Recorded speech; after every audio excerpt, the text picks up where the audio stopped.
Hello, ladies and gentlemen. Eddie Marcus here. I have learned that there are two kinds of people on this planet. People who just want to be left alone and enjoy their lives, and people who want to interrupt your life so that it can affect their lives in a way that they choose. So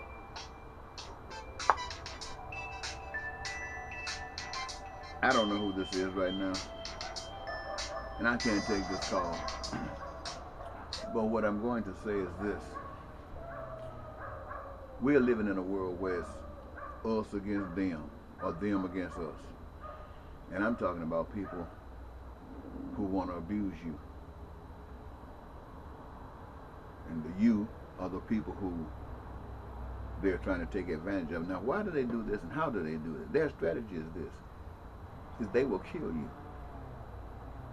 And you don't want to die. They know you don't want to die. And they will try to extract from you something less than death. And everybody else too. And you will, their hope is relinquish whatever they're trying to get so you keep your life.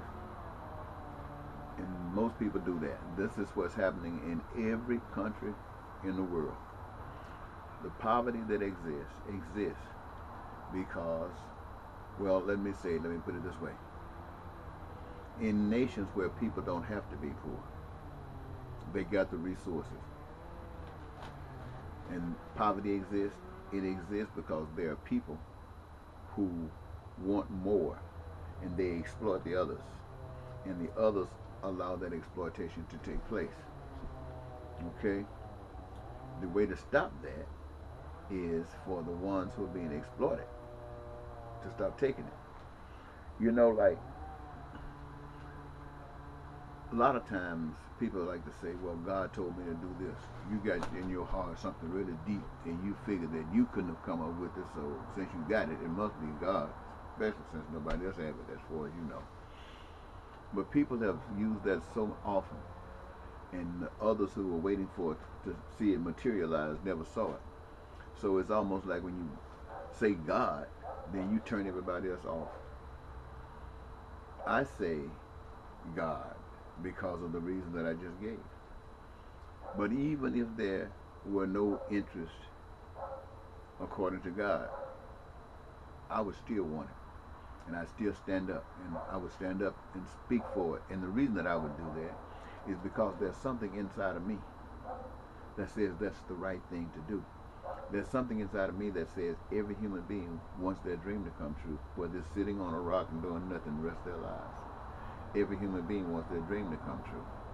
And so it tells me that their maker made them to want their dream to come true. And the fulfillment of their dream is a life's ambition and work. And so this is what I want. And I see people who say, oh no, your dream is not going to come true. I'm going to abuse you. I see that all the time. And people don't know what to do. They don't know any help. Where are they going to get help from? They can't get on their knees asking for God. Have you seen the way God has been represented here in America? In America, you've had all kind of slavery. You've had hangings. You've had people having their kids taken from them. You've had people put in prison for little or nothing.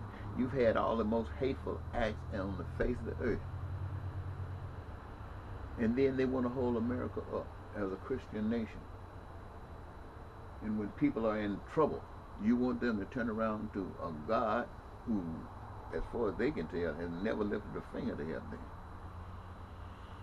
How bold must you be to set up and say something about God? But now, if you have been an instrument of God's pleasure, if you've been an instrument of God's work, then you can say that. You don't even get offended when people say what they say about God, because you know to them it is a legitimate statement. And your hurt is not at what they said. Your hurt is what the representation of those who claim to be of God have shown. So negative till people don't want to hear anything about God. Well, we are living in a time when people are being abused. And you don't understand that nothing belongs to man. You see the 1% is riding on the top of the economic ladder. They are there because they have ripped the people off. They have ripped the people off, not just in America, but globally. They have ripped everybody off. And they handle money. They all handle money. And they use that money as a tool to manipulate the economies so that they could profit from it while all you could do was lose. And they had it set up where at times you thought you were winning. But they had a different goal. This is why they can pay entertainers hundreds of millions of dollars to play football. Can you imagine somebody playing a football game for a couple-year contract, $100 million bucks, and a teacher won't make $1 million in a lifetime? Can you see how tennis players can be some of the richest people in America? Can you see how golf players can be some of the richest people in America? Can you see how a rapper who dropped out of high school can be one of the richest people in America? Can you see how preachers who do nothing but lie and keep people oppressed can be some of the richest people in America? And then they say, trust God. The only reason I come to you is because I'm like you. I wouldn't trust God, but I saw God in action in the 60s. I actually saw God in action. The freedom struggles of the 60s. I saw Dr. King. I saw Malcolm X. I saw SNCC. I saw Black Panthers. I saw a whole group of people, different groups, all fighting for the same cause, freedom and liberation and prosperity. They were all fighting. They had different ways of coming there, different approaches, because some wanted to be nonviolent, some wanted to be violent, some wanted to strategize, some wanted to just be mobbish, but they all wanted the same thing. And they didn't get everything they wanted. They maybe got a little snippet of it, just a snippet, but they got it because they worked together. Now, this thing can be easier than what happened in the 60s, because not only do black people want a certain standard of living, white people do as well. Mexicans do as well. And other Spanish-speaking people want to as well. So all of the people want to as well. And the same power that's stopping one is the same power that's stopping all of the people. Now, I realize we got some intermediaries in there, people who profit from serving the powers that be, who would do everything they possibly can to keep us separate from the powers that be. That's their job. But a committed people, it doesn't take everybody. All it takes is a committed people. And the committed people are empowered because of the righteousness for which they stand. And their commitment to it is not to give in because of some fear.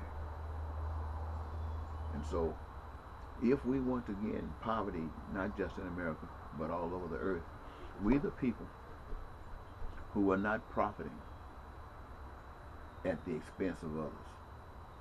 Probably everybody that got a job will go against this initiative because they don't want to see themselves out there without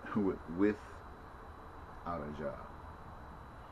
And so you got to be real. And when you are real, it kind of embarrasses those people who just struggling from week to week, because they know they can be out there with you in a heartbeat. And as you stand, they will begin to see the success of your efforts. And it will be a motivating force to suck people in. And when people start seeing, then they will maybe start believing. And once they start believing, they'll start acting. Once they start acting, all the rich people, you don't have to go to jail. We're not going to, the poor people are not angry enough at you to persecute you. All we're concerned about doing is to stop you from abusing the rest of us. We don't even blame you more than we blame ourselves, because we know now that you couldn't have accomplished a darn thing unless we had given in.